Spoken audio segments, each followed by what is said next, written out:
Parenting आज के ज़माने में है ना एक बहुत बड़ा चैलेंज, खासकर तब जब बच्चे बड़े हो रहे हों। तो सवाल ये उठता है कि हम सब मिलकर उन्हें एक काबिल और खुश इंसान बनने में कैसे मदद कर सकते हैं। चलिए इसी पर बात करते हैं। अच्छा, तो इसमें थोड़ा और गहराई से उतरते हैं। सबसे पहले ये सवाल खुद से पूछना बनता है कि एक सक्सेसफुल बच्चे का आखिर मतलब क्या होता है। क्या इसका मतलब सिर्फ ढेर सारा पैसा कमाना है, या पावर, या फेमस हो जाना, या फिर कुछ और है जो इन सबसे कहीं ज्यादा जरूरी है।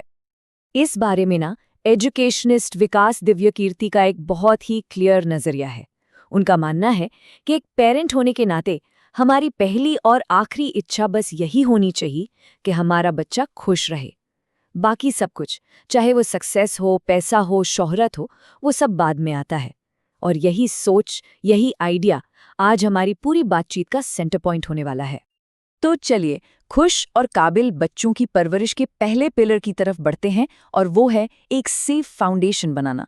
क्योंकि देखिए, कुछ भी सिखाने से पहले बच्चों का फिजिकली और इमोशनली दोनों तरह से सेफ फील करना सबसे सबसे ज्यादा जरूरी है। पेरेंटिंग कोच रुचिरी त्रिवेदी तो साफ साफ कहती हैं कि इसका एक नॉन निगोशिएबल रूल है, घर में किसी भी तरह का फिजिकल या वर्बल अब्यूज नहीं होना चाहिए। ये आप समझ लीजिए पॉजिटिव पेरेंटिंग की बिल्कुल बेसिक शर्त है। एक ऐसा घर जहाँ मार पिटाई, गाली गलौज नहीं होती, बच्चे सही मायनों में वहीं पर ग्रो करते हैं, वहीं फलते फूलते हैं। और यहीं पर बाउंड्रीज यानी सीमाओं का कॉन्सेप्ट आता है, लेकिन एक नए नजरिए से। डॉक्टर जिया कहती हैं कि बाउंड्रीज को दीवारों की तरह नहीं, बल्कि एक अदृश्य मचान या इनविजिबल स्कैफोल्डिंग की तरह सोचना चाहिए। सोचिए, ये वो मचान है जो बच्चों को गिरने से बचाती है, ताकि वो सेफ फील करते हुए और ऊपर चढ़ सकें। इसको ना थोड़ा और साफ तरीके से समझते हैं। एक तरफ बाउंड्रीज को एक रोक टोक की तरह देखा जा सकता है कि बच्चा क्या नहीं कर सकता, और दूसरी तरफ उन्हें एक पहाड़ी सड़क पर लगी रेलिंग की तरह सोचिए।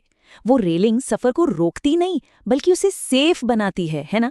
बस यही सेफ माहौल उन्हें कॉन्फिडेंस के साथ दुनिया को एक्सप्लोर करने की आज़ादी देता है।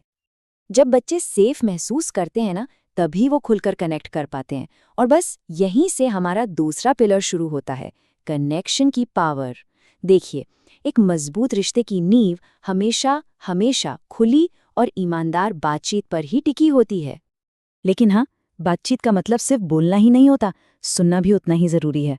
रेजिंग चिल्ड्रन नेटवर्क के मुताबिक एक्टिव लिसनिंग के 4 बहुत सिंपल से स्टेप्स हैं।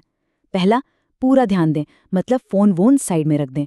दूसरा, उन्हें बीच में बिल्कुल ना टोकें, उन्हें अपनी बात पूरी करने दें। तीसरा, छोटे छोटे फ्रेजेस से दिखाएं कि आप सुन रहे हैं, जैसे अच्छा, हाँ, फिर क्या हुआ। और चौथा, जो सबसे जरूरी है, उनकी कही बात और उनकी फीलिंग्स को दोहराएं बिना जज किए। जैसे, ऐसा लगता है कि तुम उस बात से काफी अपसेट थे। इससे उन्हें लगता है कि हाँ, उन्हें समझा जा रहा है। तो इस सब का मकसद क्या है? मकसद सिर्फ एक है, एक ऐसा स्पेस बनाना जहां बच्चे को ये यकीन हो कि चाहे उसने कितनी भी बड़ी गलती क्यों ना कर दी हो, वो हमेशा आपके पास आ सकता है।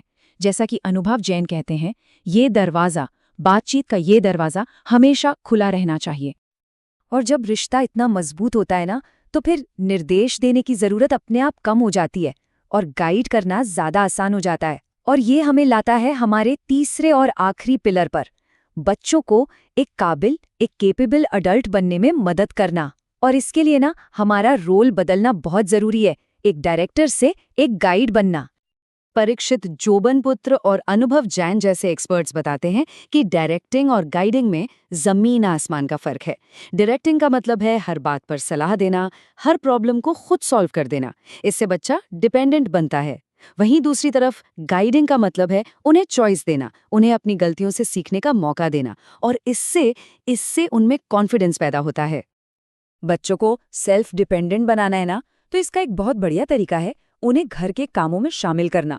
लाइफ विद लेस मेस के मुताबिक सोचिए, 10 साल का एक बच्चा अपना लंच खुद बना सकता है, कपड़े धो सकता है, यहाँ तक कि बाथरूम भी साफ कर सकता है। जब वो ये सब करते हैं ना, तो उनमें जिम्मेदारी और आत्मनिर्भरता की फीलिंग अपने आप आती है। और ये सारी चीजें मिलकर ही तो उनके अंदर असली कॉन्फिडेंस बनाती हैं। जब बच्चों को उनकी उम्र के हिसाब से फैसले लेने दिए जाते हैं, जब उन्हें गलतियों से सीखने का मौका मिलता है, जब सिर्फ रिजल्ट के लिए नहीं बल्कि उनकी कोशिशों के लिए उनकी तारीफ होती है, और जब उन्हें जिम्मेदारियां दी जाती हैं, तो उनके अंदर एक सच्चा, एक टिकाऊ कॉन्फिडेंस पैदा होता है।